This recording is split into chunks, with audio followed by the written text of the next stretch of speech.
The huge American detention center at Bagram terrified Afghans.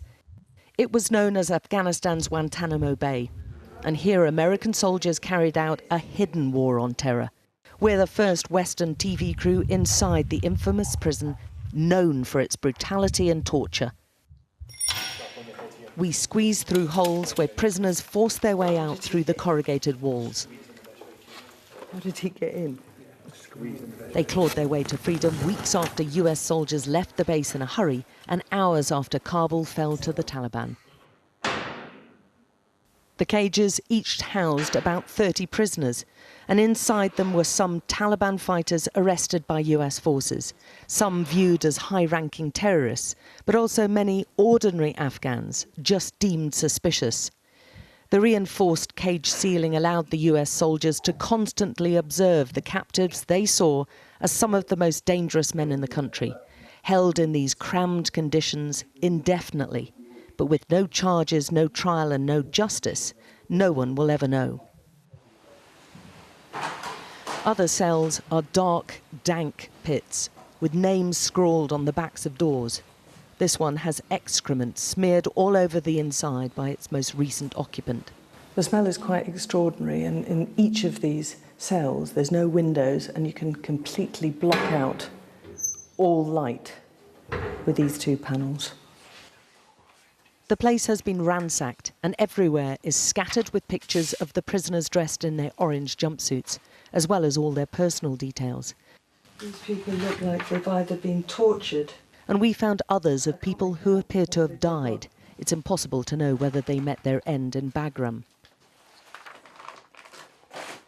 The soundproofed interrogation rooms still have the fingerprinting and retinal scanners used to log their captives. This is the storeroom for the prisoners, and there are pictures of the suspects who were held all over the place. This is where they got their prison outfits, orange jumpsuits. There are cable ties all over the place to tie their hands and legs, presumably, and earmuffs to deprive them of all noise. Many of the Taliban fighters are seeing the notorious detention centre for the first time, looking through the cage ceiling, just as the US soldiers have done before them. Now they're in charge, and it was the Taliban who freed those captives still trapped here. Among them, it's thought, hundreds of ISK captives. It was in these desperate conditions that the American commanders admit the thousands held without charge meant many more were indoctrinated and radicalized. All of the Talibs are ready to carry out suicide car bombs to avenge this. They're not scared. We do this for Allah, not profit. America has lots of money, but they're not willing to blow themselves up. The Taliban will sit in a car with a bomb, drive it and set it off. We've made sacrifices before, and after this we will again. We are suicide attackers. Seeing these cages prompts them to pray for those who lost so many of their years inside here. Some of these fighters are moved to tears. But more worryingly, they also want retribution. Bagram utterly encapsulates the crushing defeat of the coalition's 20-year-long mission. And those held here who say they were tortured won't forget and won't forgive what happened. They put me in a room alone for a month and made the cell very cold. Now I'm mentally sick and my mind is not working well. In the 2.5 years I was held here, a lot of damage was done to my head.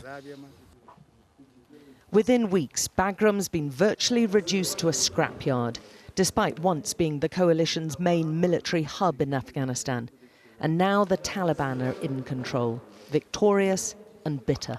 The American and government of Afghanistan, the last government of Afghanistan, was really destroying my country, who killed my brother, who killed my religion. And I want to